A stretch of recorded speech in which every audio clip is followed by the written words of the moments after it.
India ಮತ್ತೆ Pakistan conflict ಬರೀ POK ಅಲ್ಲಿಲ್ಲ, ಇನ್ನೊಂದ್ ಜಾಗದಲ್ಲಿದೆ. ಅದ್ ಬಂದು ಸರ್ ಕ್ರೀಕ್ ಏರಿಯಾ ಹತ್ರ.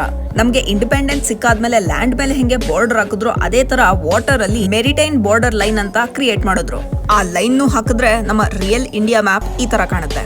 ಈ ಏರಿಯಾ ನಮ್ಮ ಇಂಡಿಯಾದ ಎಕ್ಸಿಕ್ಯೂಟಿವ್ ಎಕನಾಮಿಕ್ ಝೋನ್. ಇಲ್ಲಿ ಸಿಗುವಂತಹ ನ್ಯಾಚುರಲ್ ರಿಸೋರ್ಸಸ್, ಆಯಿಲ್ ಆಗಿರ್ಬೋದು, ಕಾಪರ್ ಆಗಿರ್ಬೋದು, ಅದರ ಕಂಪ್ಲೀಟ್ ರೈಟ್ಸ್ ನಮ್ಮ ಇಂಡಿಯಾ ಹತ್ರ ಇರುತ್ತೆ. ಆದ್ರೆ ಮುಂಚೆ ಟೈಮಲ್ಲಿ ಹೆಂಗಿತ್ತು ಅಂದ್ರೆ, ತೋಪ್ನ ಫೈರ್ ಮಾಡಿದಾಗ ಅದ್ರ ಬಾಲ್ ಎಲ್ಲಿಗೆ ರೀಚ್ ಆಗುತ್ತೆ ಅಷ್ಟು ಜಾಗನ್ ಮಾತ್ರ ಆ ದೇಶಕ್ಕೆ ಕೊಡೋರು. ಆದ್ರೆ ಸರಿಯಾದ ಲಾ ಅಂಡ್ ಆರ್ಡರ್ ಇರ್ಲಿಲ್ಲ. ಅದಕ್ಕೆ ಅಕ್ಕಪಕ್ಕದ ದೇಶದವರೆಲ್ಲ ಸುಮ್ನೆ ನುಗ್ಬಿಡೋರು. ಈ ಪ್ರಾಬ್ಲಮ್ ನ ಸಾಲ್ವ್ ಮಾಡಕ್ಕೆ UN ಅವರು 1982 ಅಲ್ಲಿ ಬೇಸ್ ಲೈನ್ ಇಂದ 22 ಕಿಲೋಮೀಟರ್ಸ್ ತನಕ ಟೆರಿಟೋರಿಯಲ್ ಸಿ ಅಂತ ಡಿಕ್ಲೇರ್ ಮಾಡಿದ್ರು. ಇಲ್ಲಿ ನಮ್ಮ ಇಂಡಿಯನ್ ಗವರ್ಮೆಂಟ್ ಅವರ ಪರ್ಮಿಷನ್ ಇಲ್ಲದೆ ಯಾರಿಗೂ ಎಂಟ್ರಿ ಇಲ್ಲ. ಅದಾದ್ಮೇಲೆ ಇನ್ನ ಮುಂದೆ 22 ಕಿಲೋಮೀಟರ್ಸ್ ತನಕ ಕಾಂಟಿಜಿಯಸ್ ಝೋನ್ ಇರುತ್ತೆ. ಸೊ ಬೇಸ್ ಲೈನ್ ಇಂದ 370 ಕಿಲೋಮೀಟರ್ಸ್ ತನಕ ಎಕ್ಸಿಕ್ಯೂಟಿವ್ ಎಕನಾಮಿಕ್ ಝೋನ್ ಅಂಡರ್ ಅಲ್ಲಿ ಬರುತ್ತೆ. ಇಲ್ಲಿ ಸಿಗೋ ಪ್ರತಿಯೊಂದು ರಿಸೋರ್ಸಸ್ ಇಂಡಿಯಾ ಯೂಸ್ ಮಾಡ್ಕೋಬಹುದು.